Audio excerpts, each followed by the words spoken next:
Don Lemon actually hosted a panel to debate about whether or not Biden is the best choice for 2024. Now, on this panel, he had obviously himself, Cenk Uygur from the Young Turks. He had David Pakman. I don't know why I would say it like that. David Pakman, host of the David Pakman Show, and Brian Tyler, who is, also another Democrat supporter, host, etc. All of these people support the Democratic Party. Let's just keep it real. Cenk Uygur is probably, I guess, to the left of the other guest, right?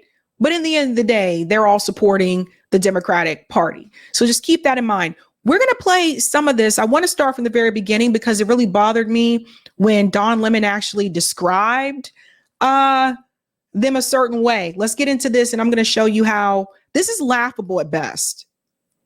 Really laughable at best, because some of the things that are said here are absolutely ridiculous. Let's go.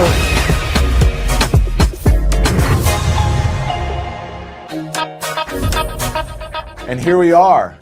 I don't know if to call you guys like Don's Angels. I don't know. That's something. I'm not sure. But Cenk, Brian, David, welcome to the program. If the online left had a joint chiefs of staff, I think it would probably be you three. And so let me just go ahead and pause there. So he referred to them as the online left. So let's go ahead and break this down, right? So you got David Pakman here in the upper right corner. These people are not left. First of all, the Democratic Party is not left. We have to be very clear about that on the show. I'll continue to say this. The Democratic Party is not left. The Democratic Party is right wing. Which people get that. So there is a difference between progressivism, socialism, Marxism, and being a part of the Democratic Party, which is supposed to be liberalism, neoliberalism, that support the war empire, that support corporations and the military industrial complex. At the end of the day, the Democratic Party is not left. So you have David Pakman up here, who is, of course, supporting Joe Biden. At one point in time, David Pakman used to be more progressive. He used to support people like a Bernie Sanders. David realized it was more money to go mainstream to support the centrist, more moderate candidate. And that's what David has been doing in his days. David also just met with Kamala Harris in Washington, D.C. So again, you don't get to sit down in person with Kamala Harris in D.C., being this radical person, someone who really wants the Democratic Party to change. You get to be there by simping for the Democratic Party. So that's why David was there.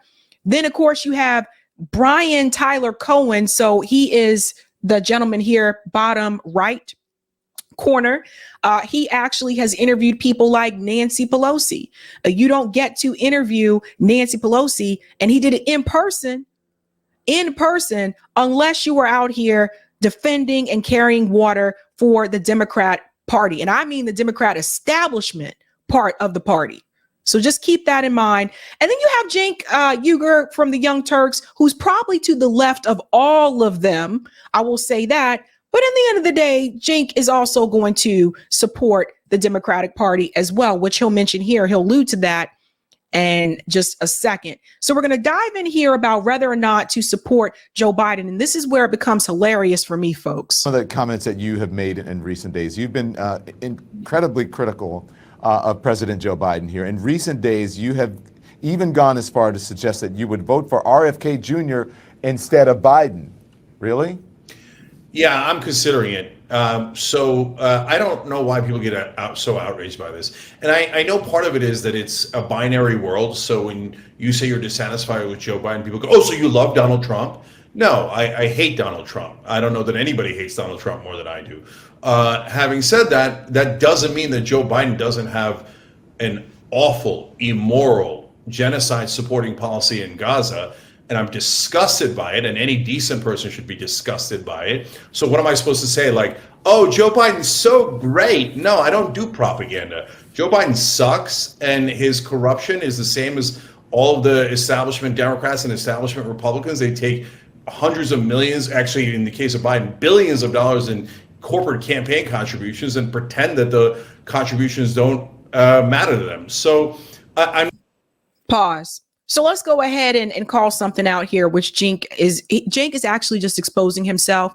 So Cenk said he's considering supporting RFK Jr., but some of those criticisms that he applied to Joe Biden also apply to RFK Jr. So you see, people are just all over the place.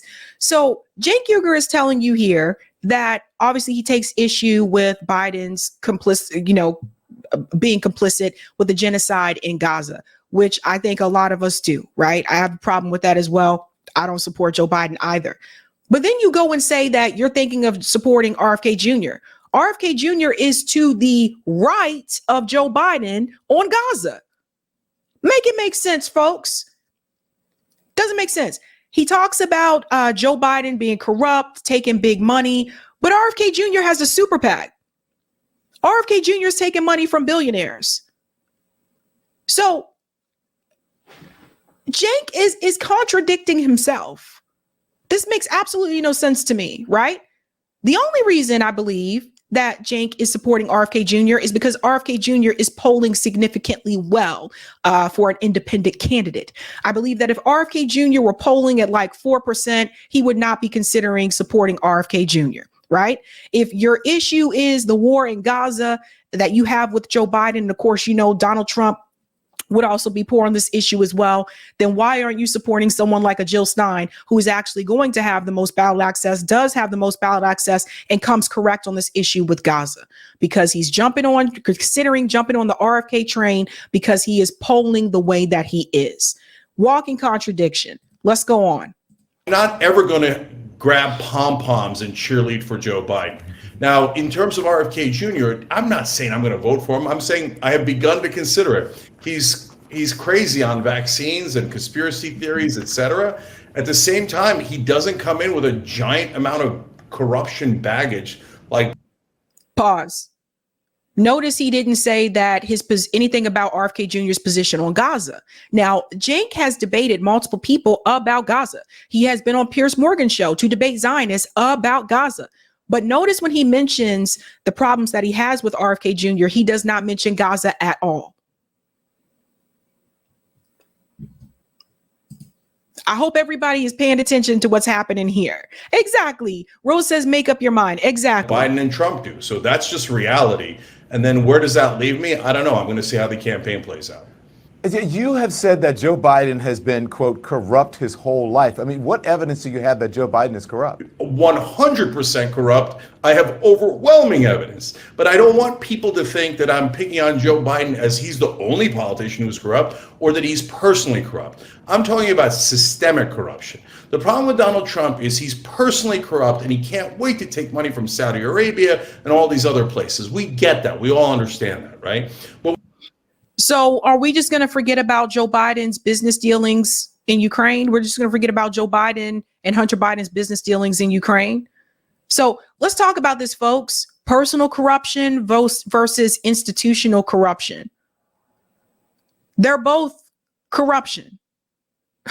Does it really matter if you participate in institutional corruption versus personal corruption? And I would argue that Joe Biden also has personal corruption. So what he's doing here is he's still trying to make it seem like one is still better than the other. He's still trying to push the lesser of two evils without saying one is the lesser of two evils. You guys have got to pay attention to the way that people use their words and how they move, because in the end of the day, I think that Cenk Uygur is still going to end up supporting and voting for Joe Biden. So this is him telling the audience, well, yeah, both Biden and Trump have corruption, but Trump's corruption is personal and Biden's corruption is institutional. So therefore, he is convincing the audience that Joe Biden is still the lesser of two evils.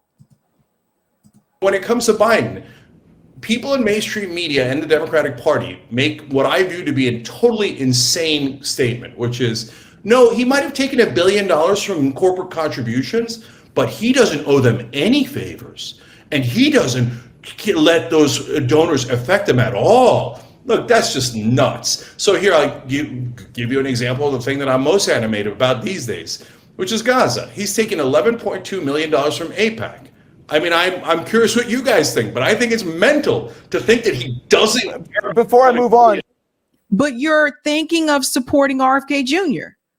So let's be clear here, folks. There's no way that Cenk Uygur has not seen these videos of RFK with Rabbi Shmuley parading around the town. There's no way he hasn't seen this on Twitter. He's on Twitter way more than I am. There's no way he doesn't know about this. Why would he not admit that? Why would he not say that? And he's going to be called out for that, by the way.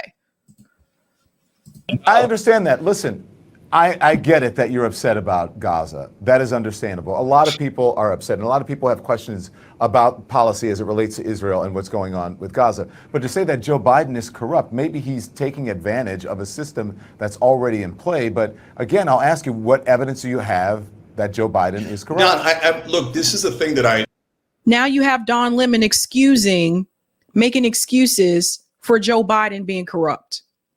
Don Lemon is supposed to be independent now, but here he is still trying to make excuses for Joe Biden. I'm confused by you guys on. And so Joe Biden here, let's talk about one issue, but it applies to drug companies, oil companies, banks, every kind of corporate contribution. But in the case of Gaza, that's a good example. AIPAC has given him $11.2 million over the course of his career. He's the #1 recipient of AIPAC money in United States Senate history. So my proposition, which I would, if you did a poll on it, my guess is 95% of Americans would agree, is that does that $11 million affect Joe Biden's unilateral, unconditional support of Israel throughout his entire career and today? 95% of Americans would agree with me. Of course it affects his decisions. But yet all of mainstream media treats it as like corruption. How dare you? He's an angel who would never be affected by $11 million. Well, that's not what I'm saying, Cenk. That's not what I'm saying at all. I'm not saying that. Could I jump in for a second? Go ahead, Brian. Cenk, you're a straight talker. You know RFK is not going to win. He doesn't have a chance to win. But you also know that every vote that's not going to Cenk, you know that RFK is not going to be the next president. I think we can all speak plainly here. I mean, you're trafficking in straight denial if you're actually. And then we have this guy, Brian Tyler Cohen, who again is, Democrat supporter, has interviewed people like Nancy Pelosi, like in person. So he also has connections within that DC bubble. And in order for him to maintain his position and keep the show that he has and continue having access to those politicians in DC, he has to continue to carry weight for the Democratic Party. So Brian just trying to make sure he feeds his pockets as well. These are the kind of things we got to continue calling out.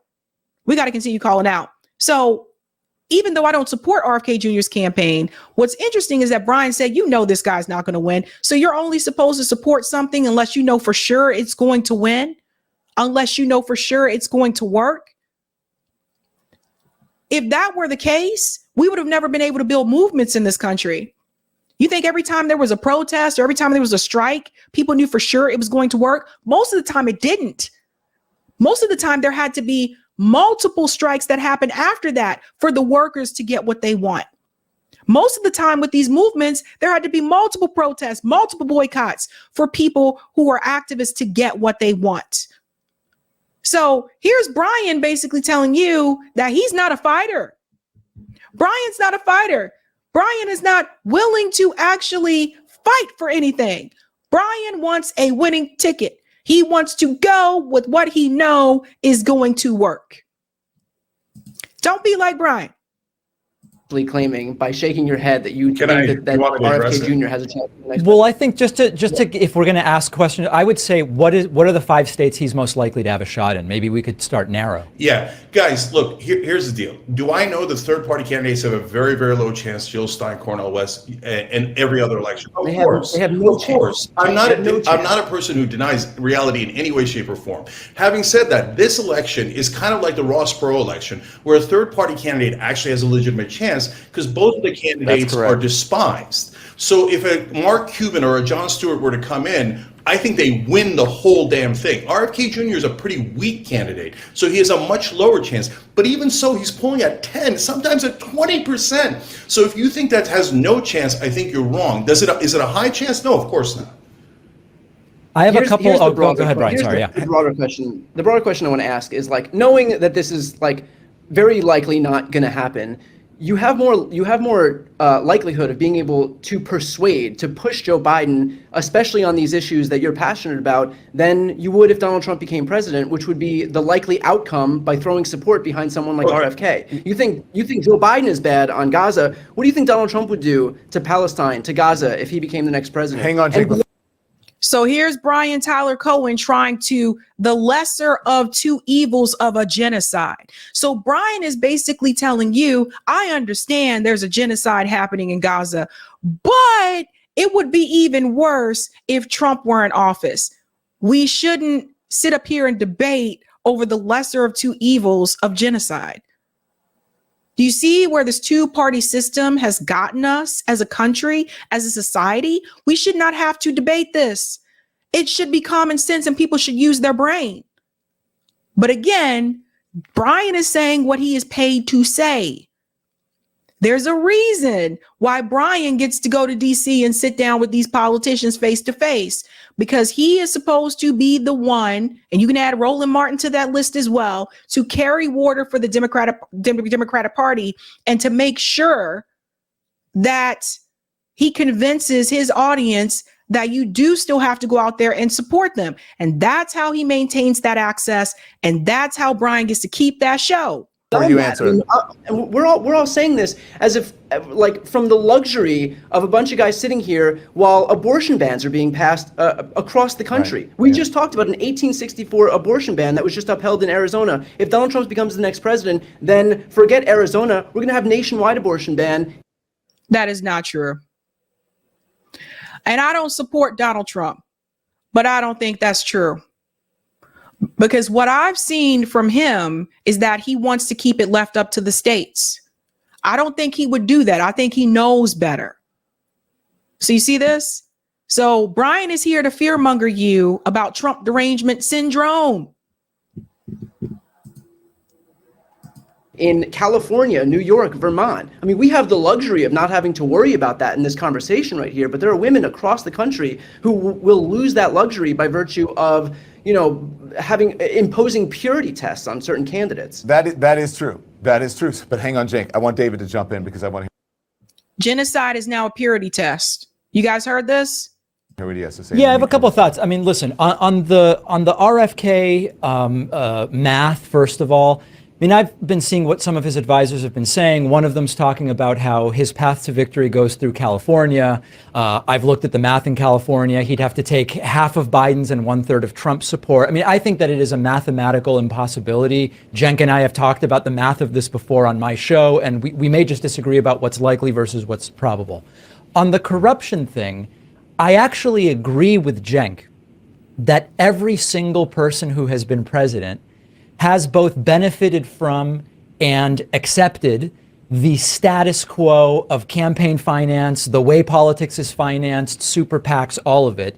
And also because we have a Republican Party that has spent years now wasting millions in taxpayer money looking for supposed criminal bribery that they still have no evidence of. James Comer is privately admitting in fundraising emails, we're not going to impeach the guy, it's just not going to work. I think it's important to be responsible and talk about how Cenk pointing out the corruption of the system is totally different than Joe Biden being guilty of any things they're personally accusing him of. And then lastly, and then I'll... Stop it, David. Let me ask you a question, guys. Okay.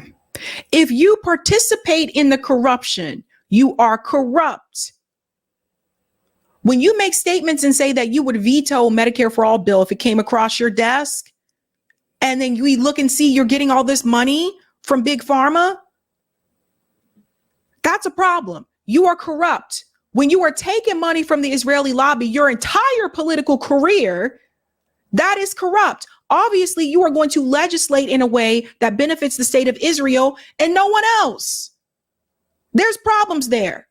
When there are issues with you being involved with your son, Hunter Biden's business dealings with Burisma in Ukraine, that is corrupt. So David is also paid to carry water for the Democratic Party at all costs. He is here to defend Joe Biden and anyone in that position at all costs. That's what he's paid to do. So I can't even believe you have to sit here and debate people about whether or not to support someone who's complicit in a genocide. I can't believe it. And to prove that I'm right, I am willing to bet if it was Donald Trump who was sitting in that seat right now and this genocide was happening, they'd be saying the exact opposite. David Pakman would tell you, you can't. No, don't. He's complicit in the genocide. But because it's a member of his own party that is doing it, he's going to make excuses for them. That's another reason why people need to leave these parties. Are you going to stand by your morals and your own principles, or are you going to go along with what the party wants? Go back to this other stuff. I don't want to vote in a way that is, I'm a super simple and pragmatic guy. My vote in New York or Cenk and Brian's votes in California aren't actually going to, quote, matter in the sense that neither of those states will be close. Biden's going to win all of them. I actually think of the three options, Biden's the best option, so that's who I'm voting for, rather than calculating message sending or whatever. And on Gaza. So genocide is the best option?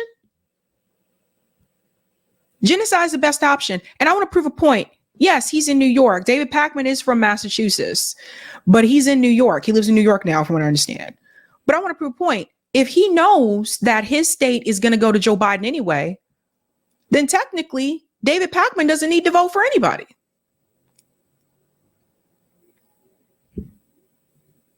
But he's still telling people to support Joe Biden because that's what he's paid to do. The moment David Pakman would say, don't support him, guys, you can't support him because of the genocide, David Pakman would probably lose a lot of his audience. He'd probably lose some of the sponsorships that he has. And he probably wouldn't have any more meetings with Kamala Harris in DC. So there's that. So yes, someone like him who lives in New York, which is a blue state and is mainly blue because of New York City.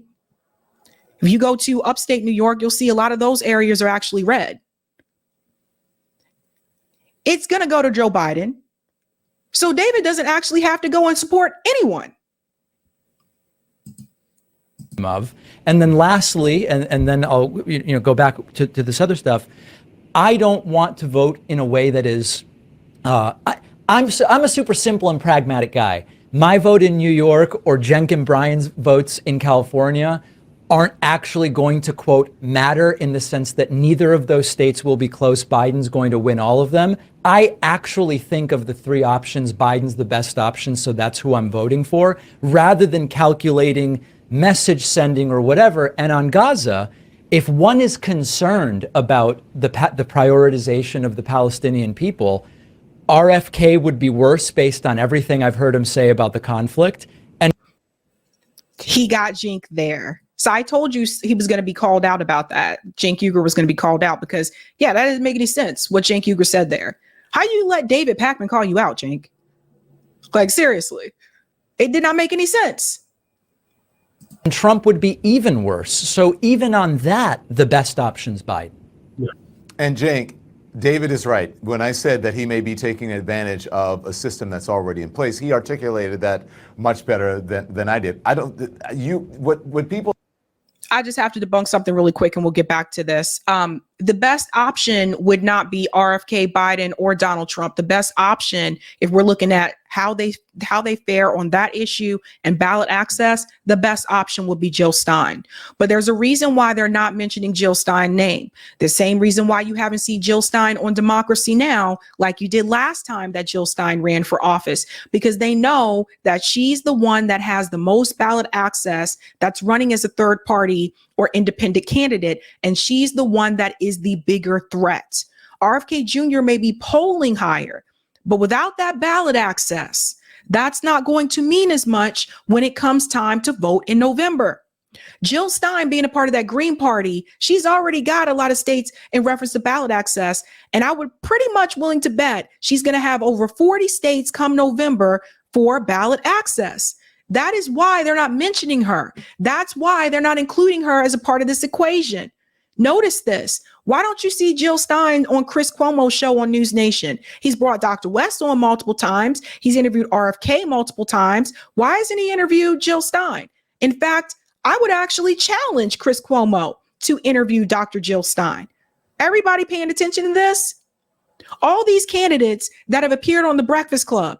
Why hasn't The Breakfast Club brought on Dr. Jill Stein? Because she has the most ballot access. So they're trying to do a media blackout of Jill Stein so that people are not paying attention to her. People think when you say Joe Biden is corrupt that he's personally corrupt, right? Not that he's part of a system that you're pointing out the flaws in that system. But I spoke with D.L. Hughley. He said something very similar to what David said, and we'll play the soundbite for you. I had a dinner with him and told him and the vice president the same thing. And I said, but the problem is I don't live in Gaza. I live in the United States of America. And I'm not going to, as a protest vote, make my children's life harder. I'm not going to. Dumbest statement I've heard from D.L. Hughley. And why are you taking political advice from a celebrity? You know, I don't live in Gaza. I live in California. This is why they'll interview celebrities about this issue, because they know a lot of times they don't know as much about it, or they're not paying attention to as much politics. This is the dumbest thing I ever heard. Dumbest thing. Don't you understand, D.L. Hughley? Don't you understand that what is happening to the Palestinian people could happen to any other group of people in the world? I don't live there. I live in California. If something happens in Texas, let's use Louisiana. When Hurricane Katrina happened, those of us that didn't live in Louisiana, we could have just shrugged our shoulders and say, I don't live there. I live in New York. I don't live there. I live in Maine. Does that mean we should ignore the suffering of the people? Does that mean that we shouldn't try to do everything that we can to stop those people from being oppressed and occupied? That is one of the most selfish statements I've heard. Very selfish. Give my my vote to somebody in a protest, from a protest perspective, that would empower people that only want to make my children's life. I can't think of one group of people wants to give you guns and abortion to rid you of any diversity, equity, inclusion. It's just a lot of things. Like at one point in America, it was illegal for slaves to learn. Now in many places, it's illegal to learn about slaves. That's a mindset. And so there are a lot of things that bother me, but I think where I see people, where I have a clear kind of line of sight is where I think what'll be best for the future of my grandchildren. His children's future will be fine because he's rich. You know, let's stop pretending that D.L. Hughley is in the same boat as the rest of us. Let's not sit here and pretend like he's working class or he's out there, you know, working 2 jobs to make ends meet. Let's not go there because he's not. So they are interviewing celebrities that are pro-Democratic Party to try to get people to still come out and support Joe Biden. They're interviewing rich celebrities who are not affected the way that a lot of us are today by the grocery store prices. They can afford to pay more at the grocery store. They can afford to pay more at the gas pump. They can afford to pay more, folks. And this is who they're getting opinions from. What do you say to that? So I have so many things to say here. First, let's start out with, we are not deciding who we're voting on today. If you guys have already decided and you say, okay, Joe Biden, we bow to you, we serve you, we will do whatever you want. I'm not in that camp. Okay, so he's got to earn my vote. Neither am I. Support, and he has not done that at all. Okay, so that's point one. But yes, on election day, if Kennedy, RFK Jr. is still around 10 points, that means he has 0% chance of winning. It applies to Cornel West, Jill Stein, etc. Then I'm going to make a decision between Joe Biden and Donald Trump, and I'm never going to vote for Donald Trump. So There you go. Okay, let's go back for this a little bit. So this whole thing about he's considering voting for RFK Jr., this is what I wanted you to see. This is what I told you. At the end of the day, they're still going to support the Democratic Party. And that's why they're on this show. I'm not in that camp. Okay. So he's got to earn my vote. Neither am I. Support. And he has not done that at all. Okay. So that's point one. But yes, on election day, if Kennedy, RFK Jr. is still around 10 points, that means he has 0% chance of winning. It applies to Cornell West, Jill Stein, et cetera. Then I'm going to make a decision between Joe Biden and Donald Trump. And I'm never going to vote for Donald Trump. So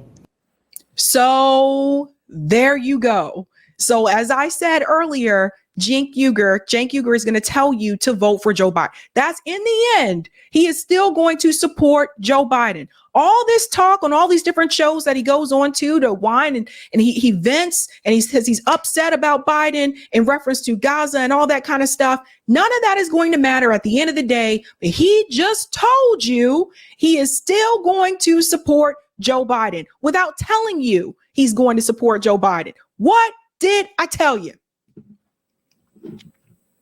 This is a game. This is a game that Cenk is playing. You know, like I said, he is further to the left than the other two hosts, but this is a game that he's playing. And he's playing it with TYT viewers too, to sit up there and get their hopes up, to make them think he might actually support a third party or independent candidate. No, at the end of the day, he's going to support Joe Biden. He just let you know. So there you go. We'll go on a little bit more here. there you go. Okay. But at this point, we're not anywhere near there yet. And we've got a third party candidate that's in double digits. In terms of Joe Biden being able to be pushed, I haven't seen it. So on Israel and Gaza, he can't be pushed at all. No matter what we do, no matter how many, like there's literally 1 million Palestinians starving to death. There's 33,000 dead already. And Joe Biden is saying, no, send them $14 billion more to do more genocide. That's not a little issue. That's a giant, giant moral issue. And I do not want to fund a genocide. So you're not going to move me off that position. But David is right that unfortunately all three candidates are awful on Gaza. They're all despicable. I had the. Let me pause here for a second, okay? Awful on Gaza, despicable. And he continues to pretend like there aren't other candidates that are running that are not awful on that issue. Again, that is on purpose. How many people are watching Don Lemon's Twitter show? How many people are watching this show of Don Lemon on YouTube? So again, the message that is being delivered to the American people is still that Joe Biden is the lesser of two evils. That is the message they're pushing. We do not be fooled. Do not be fooled by the passion that Cenk Uygur has for Gaza and believe that that is going to push him to not support the Democratic Party in November. At the end of the day, it's theater for some and money for others. David and Brian's statements don't surprise me. David's statements would have surprised me a couple years ago when he was still calling himself a progressive and he was supporting, someone like a Bernie Sanders. But their statements don't surprise me. They're full-on establishment Democrat participants. They acknowledge this. They're out there simping for Biden. They're paid to do it. Cenk, on the other hand, is actually trying to allude to the fact and give his audience members hope that he could possibly entertain the option of a third party or independent candidate. But he just let you know, at the end of the day, he will still back Joe Biden. So it's all for theater, folks. It's all for theater. And they're doing that so that they can still maintain some of their liberal base. I'm not stupid. I didn't grow up yesterday.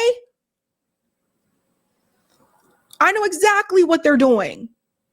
And don't believe it or not, I used to believe TYT's base was mainly progressive. There are a lot of liberals that watch TYT. There's a lot of liberals that watch Roland Martin, a lot of liberals that watch David Pakman and Brian Tyler Cohen.